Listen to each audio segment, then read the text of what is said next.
C'est une éleveuse, elle est malade, elle nous les a confiés. C'est pas vrai, c'est de l'élevage. Les Spitz, c'est pareil. Les bulldogs français, c'est pareil. En fait, si tu réfléchis, il n'y a pas beaucoup de chiens à l'adoption qui sont abandonnés. C'est que de l'élevage, en fait, presque.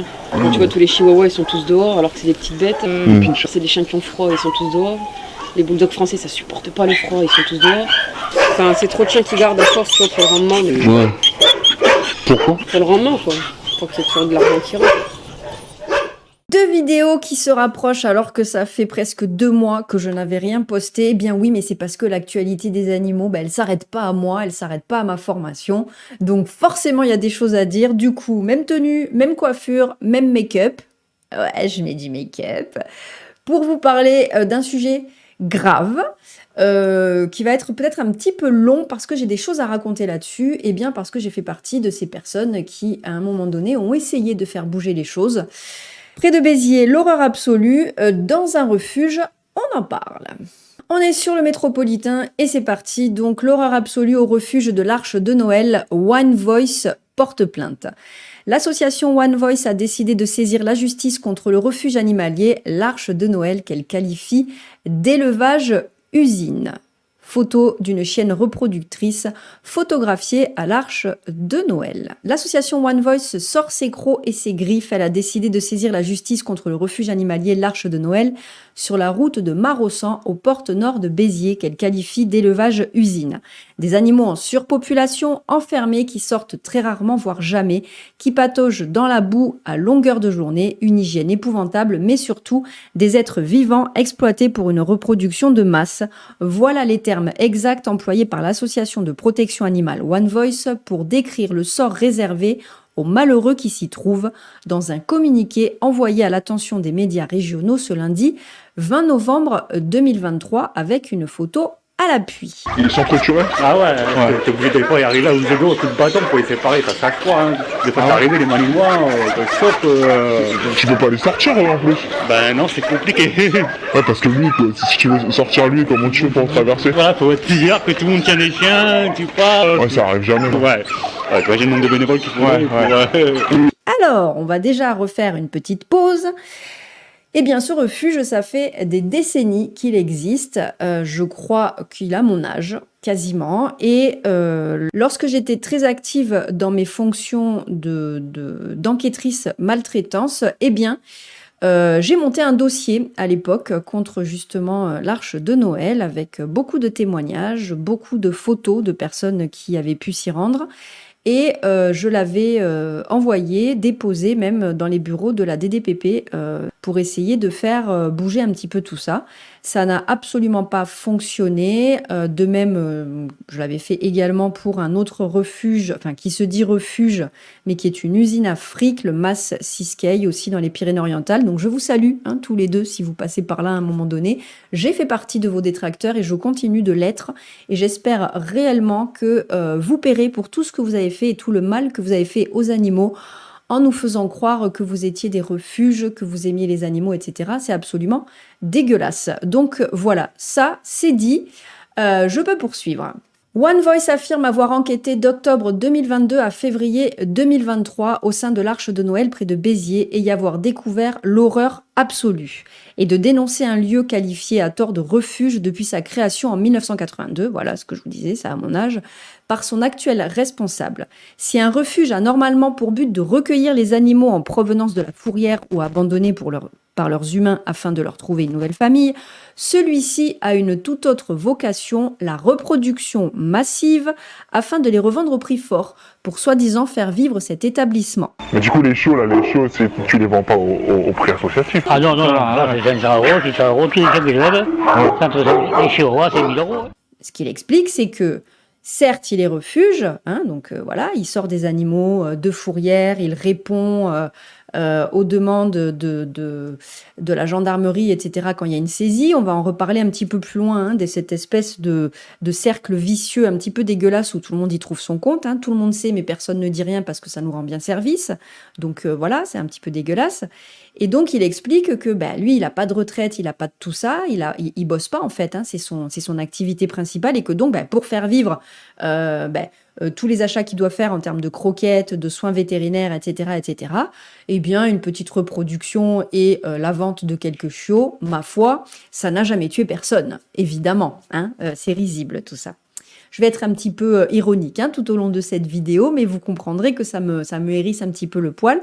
Donc voilà. Nous avons déposé plainte et demandons à ce que les animaux soient saisis, indique l'association, précisant par ailleurs que le propriétaire est parfaitement conscient qu'il n'a pas le statut d'éleveur et expliquerait de lui-même « Je ne suis pas déclaré éleveur, il manquerait plus que je paye les taxes, les impôts, etc. » T'es pas éleveur, toi? Non, Ah, d'accord.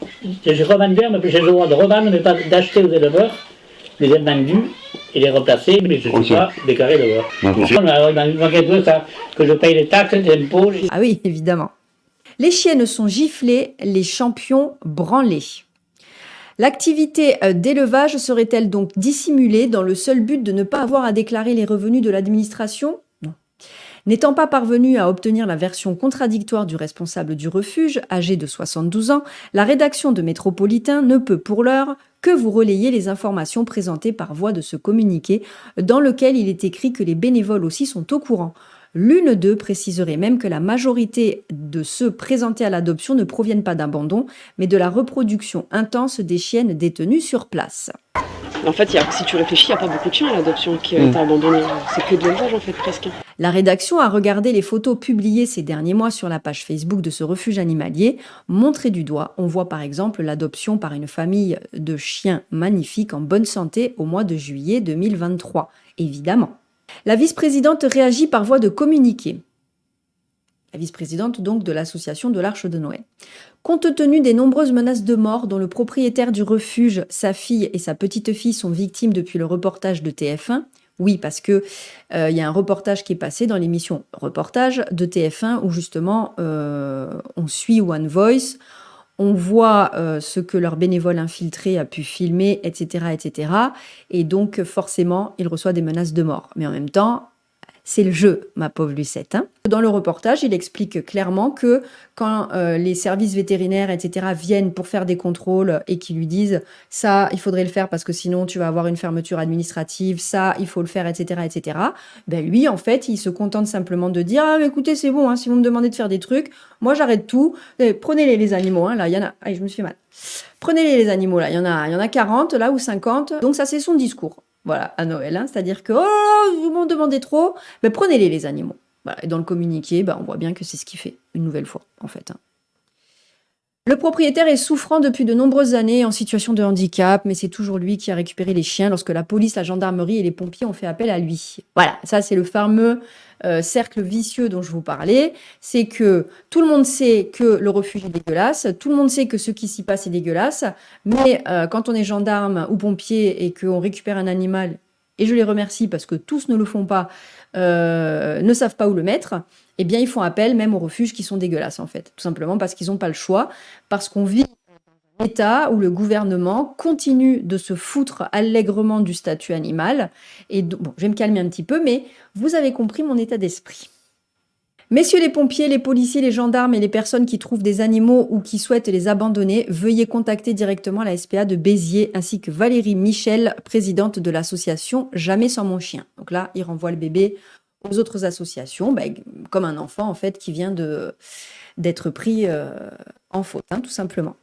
Je vous rappelle que la loi dit que toute personne est présumée innocente tant qu'elle n'a pas été jugée coupable par les instances compétentes.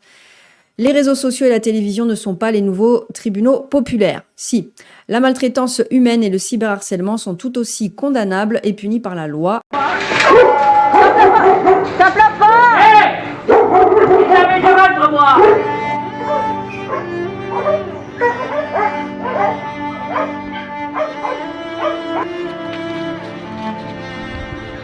Et j'ai fait piquer la staff, la marron.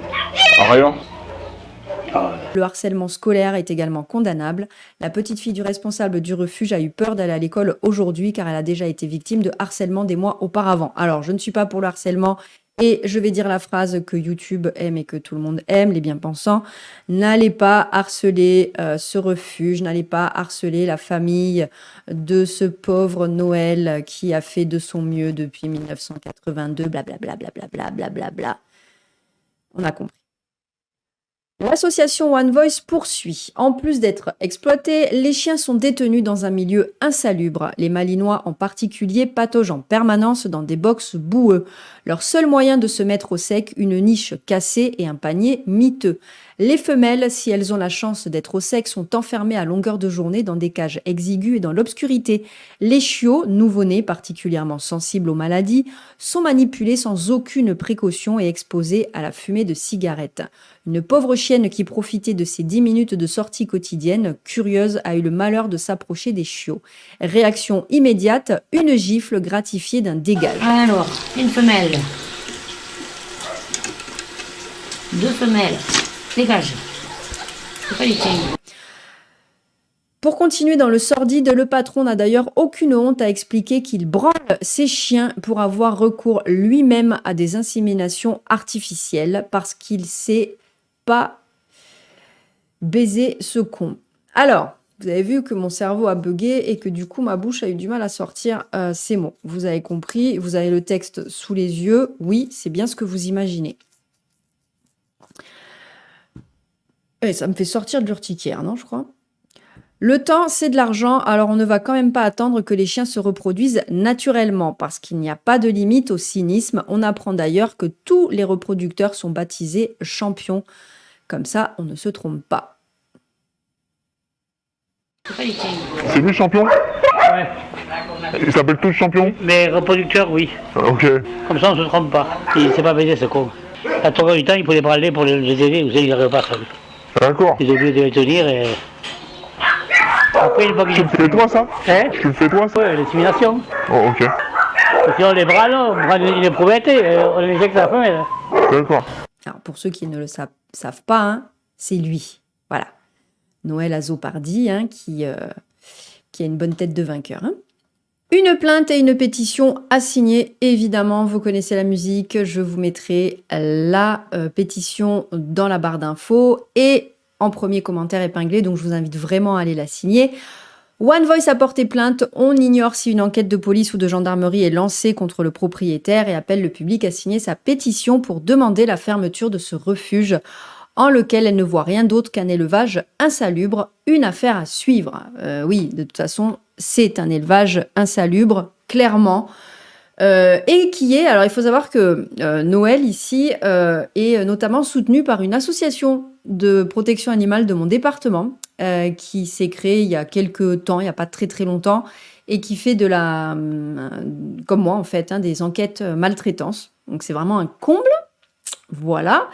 Donc je pense qu'il doit y avoir Magouille et compagnie. Évidemment, tous ceux qui sont dans le département savent de qui je parle, mais je ne vais pas citer son nom parce que elle a la plainte et la main courante un petit peu facile, si vous voyez ce que je veux dire. Donc j'ai pas du tout envie d'avoir à me déplacer pour être entendue. Bon, c'est conneries, tout ça. J'ai passé l'âge, j'en ai eu suffisamment. Mais voilà, donc il y a quand même des associations de protection animale, hein, la PA Poubelle, comme je l'appelle, qui soutiennent hein, ce genre d'individus. Alors, ils doivent y trouver leur compte. Hein. Je pense que c'est Magouille et compagnie, qu'ils arrivent à faire de l'oseille ensemble, etc., etc. Un jour, d'ailleurs, vous me direz si ça vous intéresse, je vais peut-être faire une vidéo de temps en temps où je vous parlerai d'une enquête qui m'a touchée, puis une autre fois, une autre enquête, etc., pour vous expliquer ce qui s'est passé, vous montrer les preuves, etc., ce que j'ai fait après. Voilà, ça peut être intéressant. Dites-moi si ça vous intéresse en commentaire. Ça peut être sympa de voir un petit peu l'envers du décor, voir comment ça se passe au niveau des enquêtes. Et voilà. Bah écoutez, je vous souhaite une excellente journée. Je vous dis à très bientôt. Prenez soin de vous et de vos poilus. Ciao, ciao!